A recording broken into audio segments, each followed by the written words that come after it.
Hi, it's Camilla. I am going to doing my second YouTube video. This video is on gender dysphoria and what I've experienced in my transition. So I can't say that your transition will be anything like mine, but I can say that we can share some common bonds and some common characteristics if you suffer from gender dysphoria, whether you're female to male or male to female. For me, I always knew I was in a different space mentally. I didn't know what transgender was when I was 6 years old. It wasn't until I was 11 years old that I was able to tell my mom, "Mom, I think that I'm supposed to be a girl. I feel like I would be happier being a girl, and I don't feel right as a boy." I was too embarrassed to tell my dad at that time, and we made a pact not to tell him. We kept that pact for many years, and I started seeing a gender therapist around the age of 15. That changed my life. From 15 to 20 years old, I saw the same gender therapist bi-weekly almost every time I scheduled an appointment. I rarely canceled. It's important to go to gender therapy, in my opinion. I'm not a medical doctor. I have no medical background. So please do not take any medical advice from me. I am just sharing from my own experience what I've experienced with gender dysphoria, which is the topic of this video. Gender dysphoria is basically, to make it in simple terms, when your mind doesn't agree with your body. You have some parts of your body that just don't match up with who you are. Gender and sex are two different things. I was assigned male at birth, but I identify as the gender of a female. I am a female legally at this point, and I have legally changed my name at this point in my transition. But take in mind, I've been in transition for 9 years, almost a decade.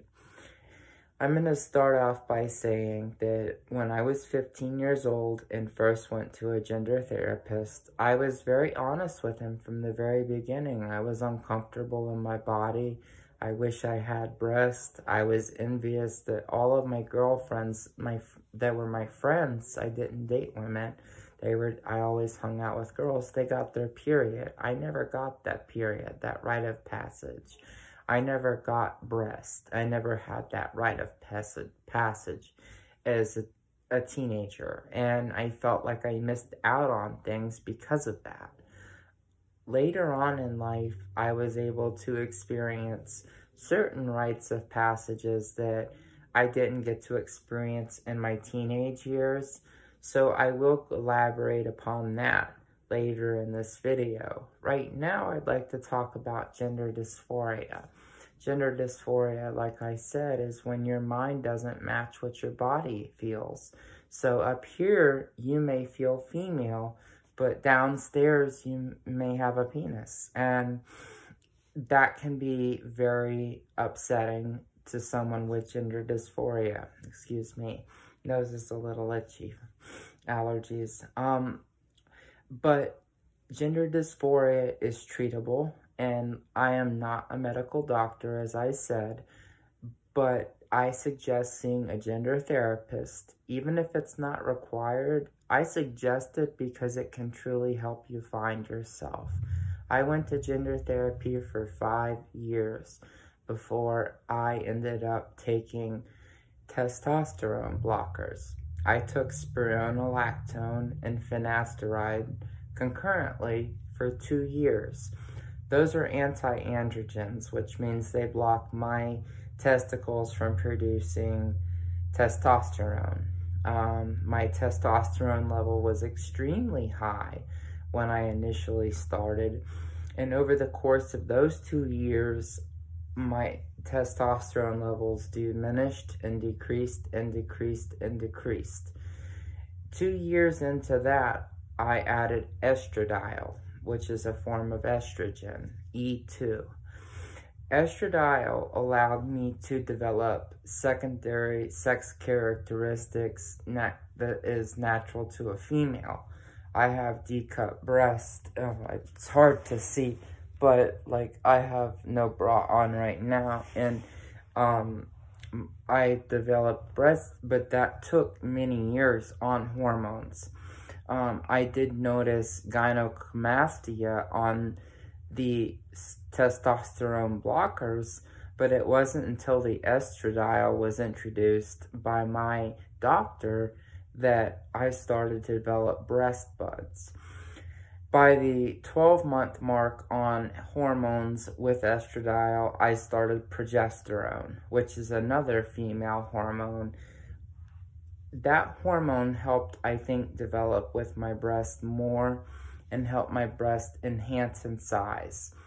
Generally speaking, a rule of thumb is that give your hormones 3 to 5 years before you can really make a good assumption of what your body is going to change into. You may take HRT for 1 year and not get the results that you see other people getting and their videos on YouTube. It's hard to compare transitions because everybody's transition is unique to them. For me, my transition took time, and I took my time with it. I enjoyed my transition because it brought me out of a depressed state into a happier state of mind. And I'm much more accepting of myself now. When I look in the mirror, I see a pretty woman. I see breasts, I see hips, I see legs that are feminine, and I have no facial hair. That's another thing that I'll talk about. During those first 2 years of anti-androgens, I was getting laser hair removal done professionally every 6 weeks. I did that for about 3 or 4 years, every 6 weeks. It is extremely painful, but luckily I transitioned young, so I started getting laser hair removal at the age of 20. By the age of 23, I had no more facial hair. It had completely eradicated the facial hair, which really helped alleviate my gender dysphoria, because I feel women shouldn't have to shave their face. Maybe once or twice a week, I'll just touch up here or there a few, like, hairs that pop up, but I don't have facial hair at this point. I've been on hormones for 7 years, and I've been on anti-androgen hormone for 9 years. So my transition is going on to a decade. During this past 9 years, I've learned a lot about body language, what women do, how women talk, how women interact with each other, how women interact with men, how women hold themselves, how they sit, their gestures, their body language. There's so much to take in. You can't transition in just a year. It takes many years to get to a point where you are comfortable in presenting to the world as the desired gender you want to be. I presume that would be male to female, so female. If you're watching my video, this is specifically directed towards male to female transgender people. My transition took time. I did not grow breasts in 1 year. It took 2 to 3 years before my breast grew to a C cup. My breast eventually grew to a D cup, but that took about 4 years of HRT with estrogen. So the past 3 years, I haven't seen many changes. I had a rhinoplasty on my nose to feminize my face, and I had my cheekbones enhanced surgically to feminize my face as well. I did this because I had gender dysphoria related to my face. I felt like I still looked too masculine. And getting the facial hair removed was wonderful, but these two procedures that I had done on my face helped me feel more feminine. And when I looked in the mirror 2 months after the surgeries, I was so impressed with the results.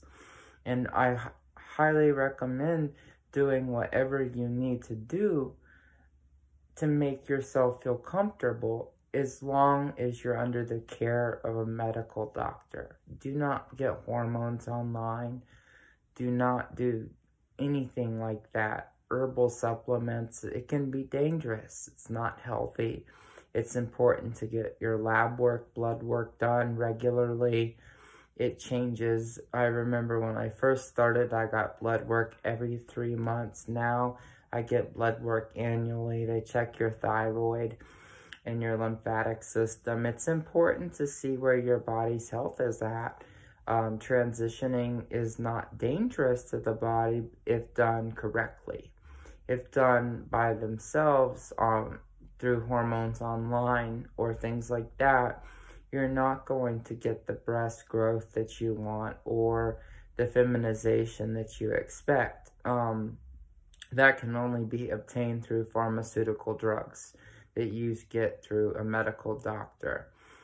I went through a legal name change in my transition 4 years in, because I looked like a woman. And I remember after having FFS, facial feminization surgery, I looked nothing like my male picture on my driver's license. So I petitioned the court. I lived in the state of Florida at that time, and every state has its rules, but I legally changed my name federally to Camilla from William. And that was a big relief for me, for my license to reflect my real name, Camilla, not my dead name, William.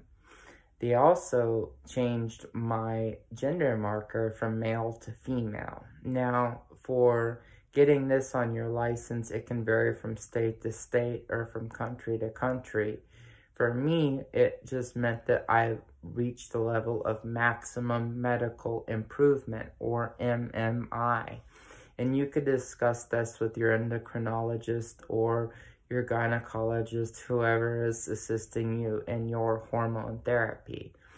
I just wanted to inform you that transition can make your life a lot better and a lot happier if you are depressed with your transition. But it's important to do it through medical professionals. I cannot emphasize that enough. I've had a wonderful transition, and I'm so much happier nowadays.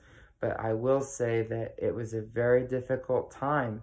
The first few years of my transition, I was stared at constantly everywhere I went. Now, I'm only 5'8", so I can imagine for taller trans women how that must feel. I always felt bad for, 6 foot and up. Like, those women must have it harder than me.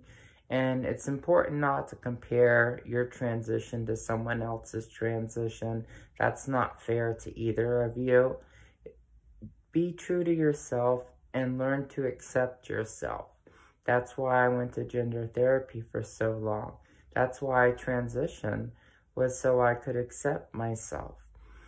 I will be posting more videos about gender reassignment surgery and different procedures that transgender women have.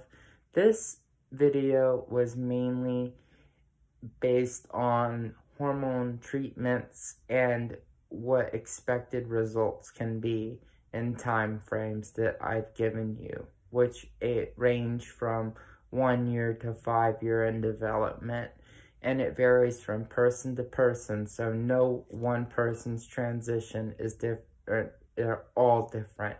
No one has the same transition as someone else. So that is another thing, that you should never compare yourself to another transgender woman, and say, well, she looks so much better. That's not fair to you. And that's not fair to the other trans woman either, because she may have worked to get to her place, and she may have other issues that she deals with too. So it's not fair to judge others or judge yourself. Just be yourself. That's what I encourage anybody that's transgender. Seek therapy. I highly, highly, highly recommend going to gender therapy and really finding yourself, figuring out what it is. When I was 11, I came out to my mom. I told her I felt like I was supposed to have been born a girl. I kept that a secret for another almost 9 years, 8 years though, until I told my father, and he slowly accepted me, and now I have 2 wonderful parents who love and accept me as their daughter. I was born their son, but now I'm their daughter, and they accept me for it. Now, I haven't kept all my family. I will admit I've lost quite a few friends and family that don't accept me, and that's their loss, not mine. And that's something else that I'll talk about in a future video as well. I hope this was informative and can help somebody who's new to transition.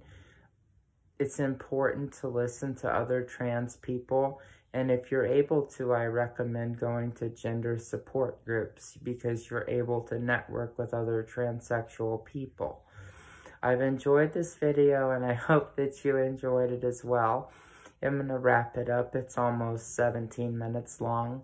Thank you for listening to me, and please subscribe. That would mean so much to me. I'm trying to build my YouTube channel and help other transgender people through their journeys. If you need a friend to talk to, always feel free to leave a comment. Thank you.